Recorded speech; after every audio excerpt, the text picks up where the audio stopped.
c'est non pas l'avion, mais qui est dedans. Vous avez très probablement, ces temps-ci à la télévision, vous avez très probablement rencontré ce personnage qui est un personnage qui tire véritablement l'admiration vers le haut. Elle s'appelle Dorine Bourneton. C'est une fort jolie femme, mais qui a connu le malheur de subir, alors qu'elle était adolescente, d'être dans un petit avion qui s'est écrasé sur une crête dans des montagnes du centre de la France par mauvais temps.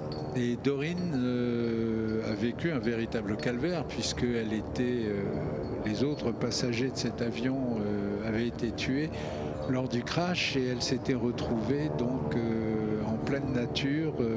Il faisait froid et elle avait survécu un peu par miracle, et heureusement les sauveteurs avaient réussi par la trouver et l'extraire des débris de l'avion. Dorine a gardé, vis-à-vis de l'aviation, a gardé de cet accident évidemment des traces importantes, puisqu'elle est privée de l'usage de ses jambes. Ce qui, pour une jolie fille comme elle, est quand même une punition bien démesurée. Donc Dorine, quand même, a décidé qu'elle allait batailler, et puis elle a toujours été étrangement fascinée par l'aviation. Elle a toujours eu envie de voler, et quelque part, à un moment, eh bien, elle a décidé qu'elle allait piloter, malgré le fait qu'elle ne pouvait pas se servir de ses jambes, et que lorsqu'elle approchait d'un avion, c'était en fauteuil roulant. Donc elle s'est renseignée, elle a rencontré d'autres pilotes qui étaient dans le même cas qu'elle. Et par exemple Guillaume Ferral, dont on a parlé au début de cet après-midi. Et ils ont décidé de créer une association. C'est une affaire qui a pris un temps fou. Et au bout littéralement de quelques années, eh bien les pilotes handicapés de France ont pu commencer à se faire entendre. Alors d'abord, il a fallu, avec l'aide d'ingénieurs, en particulier de gens de chez Dassault, il a fallu trouver un moyen de faire piloter un avion. Tiens donc, on verra Dorine tout à l'heure. C'est pas Dorine maintenant qu'on voit, il y a un mix dans notre planning.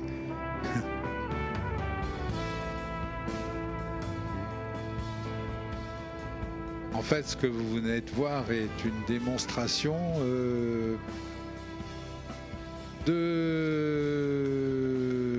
que nous reverrons demain, de toute façon, au point où on en est. Le petit avion qui vient de se séparer de son avion porteur est un Cri-Cri, le plus petit avion, le plus petit bimoteur du monde.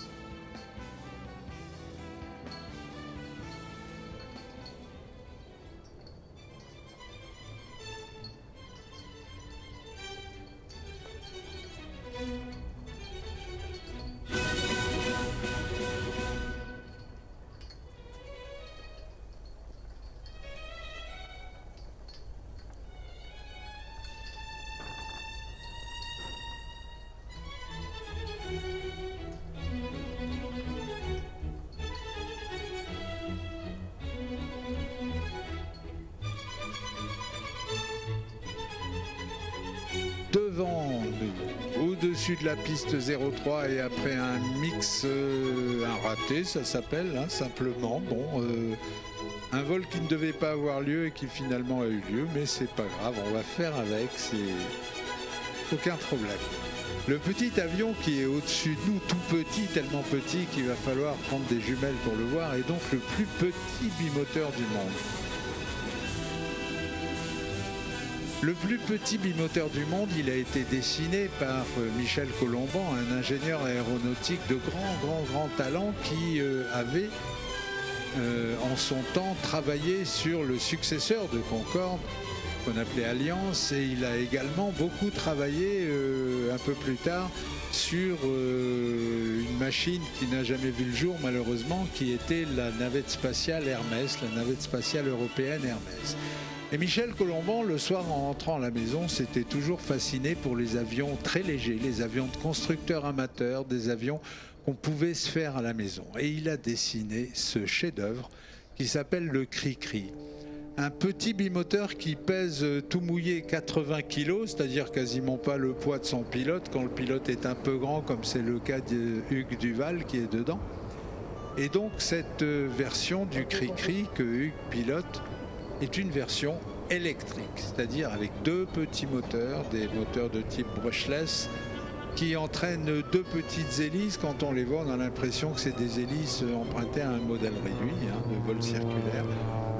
Et le pilote est assis non pas dans l'avion, mais quasiment sur l'avion, avec une bulle autour de lui.